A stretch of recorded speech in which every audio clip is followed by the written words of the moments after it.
Jadi yang terkait pungli sudah dilakukan pemeriksaan yang bankingan ya. Yang pertama, itu insya Allah sudah berproses akan segera keluar terkait sanksi yang paling berat. Karena menurut PP yang dikeluarkan tahun 2021 itu ada sanksi berat, itu ada diturunkan jabatan kedua, diturunkan jabatan dan diturunkan pangkatnya. Itu yang kita lakukan. Jadi ada dua sanksi berat, itu ada dua itu yang kita ambil semuanya di sanksi paling berat sesuai dengan PP. Masih dalam proses yang ada di mana, di inspektorat. Yang kedua juga ada pungli juga, ada yang terkait dengan tenaga kontrak yang insya Allah laporannya sudah kita masukkan di Kejaksaan Negeri Surabaya, karena masuk ke wilayahnya Kejaksaan Negeri Surabaya. Semoga nanti berprosesnya juga bisa cepat begitu, sehingga nanti itu bisa menjadi wawasannya orang Pemkot menemani cok pungli. Satu lagi yang akan rencana masuk ke wilayahnya Kejari Tanjung Perak. Sama. Outsourcing juga, Pak. Ini menjanjikan pekerjaan.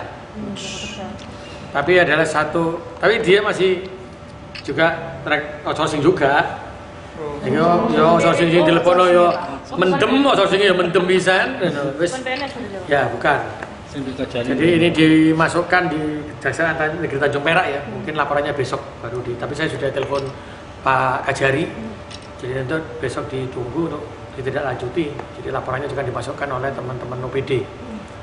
Karena sebenarnya kejadian ini memang saya kan selalu bilang masyarakat jangan pernah takut untuk menyampaikan. Kalaupun nggak percaya sampai lurah camat bisa langsung ke saya. Dan ternyata banyak yang melaporkan, tapi saya bilang saya tidak bisa melakukan sesuatu yang tidak ada bukti. Karena saya takut itu jadi fitnah ya. Tapi kalaupun tidak ada bukti, tapi beliau membuat surat pernyataan, saya bisa tidak lanjuti. Jadi kalau ada korban ternyata tidak ada buktinya karena sudah lewat atau tidak punya rekaman dan tidak punya video, maka dia bisa membuat surat pernyataan. Sehingga ketika itu saya laporkan ke kejaksaan atau kepolisian, mereka siap menjadi saksi untuk bercerita kapan memberi, kapan bayar, itu jadi lebih nyaman. Itu yang kita lakukan. Pak, yang dilakukan ke Kejari Perak itu modusnya itu menjadikan apa? Terus habis ya itu sama lah, ada PNS yang menjadikan pekerjaan, ada yang non PNS menjadikan pekerjaan. Berapa orang Pak yang dilaporkan? Ya, nanti dilihat aja. Tapi dia bukan PNS Pak ya? Bukan. Nominalnya berapa Pak punglinya itu? Kenapa? Nominal punglinya berapa? Masih ya. Tapi sudah ada berapa? Kenapa? korban yang transfer gitu? Ada kontan sini kok. Puluhan juta Pak? Kemarin Ya, 19 juta. Korbannya itu kalau yang tenaga kontrak. Kalau yang PNS untuk masukkan tenaga kontrak. Iya. Itu puluhan juta, dan ternyata setelah diperiksa ini bukan satu, wakeh korban itu berusaha di inspektorat semuanya. Nanti hasil inspektorat juga akan disampaikan ke kejaksaan juga. Itu yang disampaikan ke kejaksaan itu kapan Pak? Yang yang PNS ke outsourcing itu Pak? Kejadiannya? Enggak, dilaporkannya itu kapan Pak? Jadi pengacaranya sudah melaporkan. Pengacaranya ini saya minta lapor juga ke kejaksaan ya. Terus dengan korbannya kan sudah menghadap ke saya. Pada waktu itu jenengan sing lapor, Pak sing lapor. Akhirnya beliau lapor dengan siapa? Pengacaranya. Tapi saya juga sudah kontak Pak Kajari juga. Pak, ini ada laporan begini. Juga yang terkait dengan di Perak juga sama. Kalau ini PNS janjeni kontrak dengan nilai puluhan juta, iki ana meneh non PNS janjeni kerjaan. Lha kok percaya wong yo, kok pelapisan kan? Itu ya sudah tak laporkan semua lah. Karena apa, ini memang kejadiannya agak lama ya, tahun 2020. Oh, 2000 yang di Perak itu? Yang di Perak. Insya Allah gitulah. Yang di Perak itu siapa yang melaporkan, Pak? Tetap bisa dilanjutkan Pak ya, meskipun sudah lama 2020 itu? Ya 2020, 2021 lah. Dan kenapa dilanjutkan? Yo, dia mari bujungi, mari ngono wonge ngomong lah, ini kan janjiannya duit kuis hilang kan oleh. Berarti kan termasuk penipuan. Siapa yang melaporkan? Pengacara atau Pemkot Kenapa? sendiri? Oh, hasil pemeriksaan. Hasil pemeriksaan Pemkot sendiri yang lapor. Hasil Itu bukan pemeriksaan ini, ASN, Pak. Jadi kan nggak bisa masuk tipikor. Berarti kan bisa masuk pidu. Penipuan. Polisi berarti. Nanti yang penting, tapi kenapa dilakukan? Biar kan diperiksa dulu apakah itu ada ambil pegawai negeri ini. Kira-kira non PNS wani gak sih lek non PNS itu. Oh gitu. Berarti Yang ada dugaan nggak melakukan sendiri Pak ya? Ya mungkin, makanya kita masukkan saja laporannya. Yang dinas perdagangan itu, yang di PRA itu. Beda mana? Oh, beda.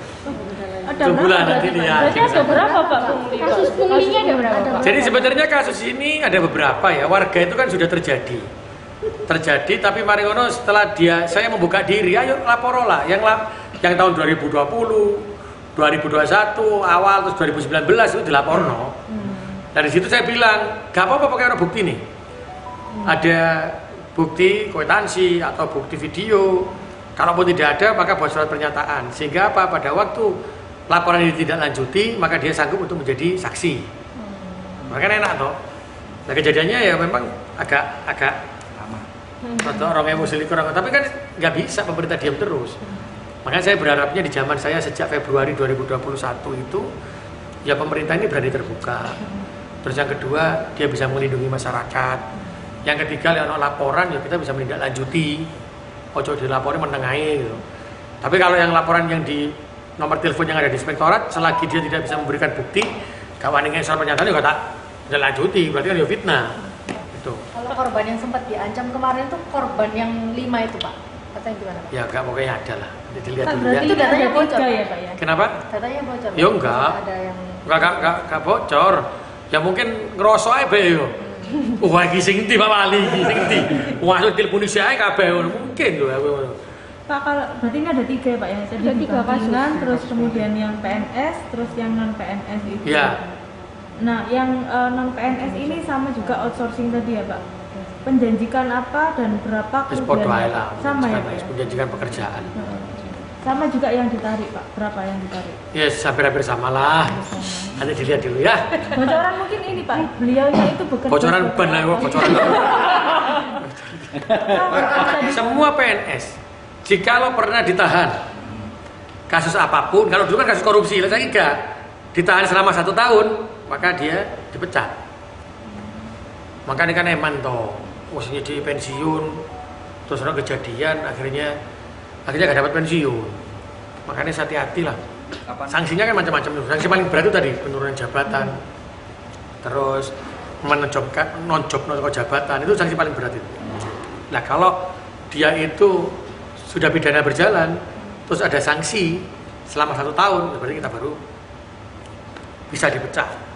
Jadi saya minta warga Surabaya, mulai hari ini, ojo gelem dibujui, lek wis wayahe daftar, jangan pernah, apakah itu wong Pemkot, apakah itu bukan orang Pemkot, yang pernah menjanjikan, jangan pernah dituruti. Dan jangan lagi dibilang, awakmu lek gak mlebu. Wes laporno ae. Karena dasar penerimaan itu adalah kebutuhan. Kalau seperti tenaga teknis maka ono tes. Ada tesnya, bahkan tes psikologinya juga ada. Bukan hanya dilihat kemampuannya. Akhirnya nanti nilai psikologinya berapa, nilai kemampuan teknisnya berapa, digabung yang tertinggi yang pasti akan diambil. Jadi aja percaya. Lek sing percaya ngene kan mari dijaluki kan akhirnya getun dhewe. Sing kono gak entuk duit, sing kono gak entuk mari ketono duit, gak entuk kerjaan kan rugi. Makanya wong Surabaya ojo gelem dibujuki maneh. Wis.